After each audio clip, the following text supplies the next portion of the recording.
আজকে আমি আপনাদের সাথে আমার সমুদ্র দেখা শেয়ার করব।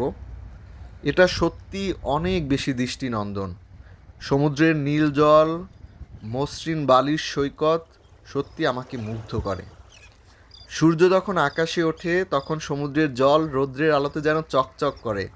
দেখে যেন মনে হয় একটা বিশাল সাদা রূপালী পৃষ্ঠ। সৈকতে হেঁটে গেলে সমুদ্রের ঢেউ শোনা যাবে, যা মনকে সত্যিই শান্ত করে। এখানে সময় কাটানো মানেই হচ্ছে প্রকৃতির মাঝে যেন হারিয়ে যাওয়া। ভোরের আলোতে সমুদ্রের দৃশ্য একেবারেই অতুলনীয়।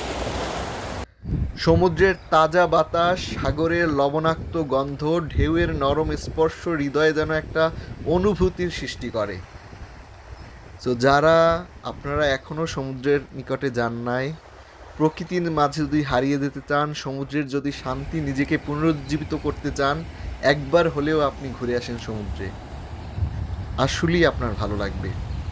আমি আবারও বলি, যারা প্রকৃতি এবং শান্তির সন্ধান চান তাদের জন্য একবার হলেও সমুদ্রের কাছে গিয়ে তার এই অপরিসীম সৌন্দর্য উপভোগ করা দরকার।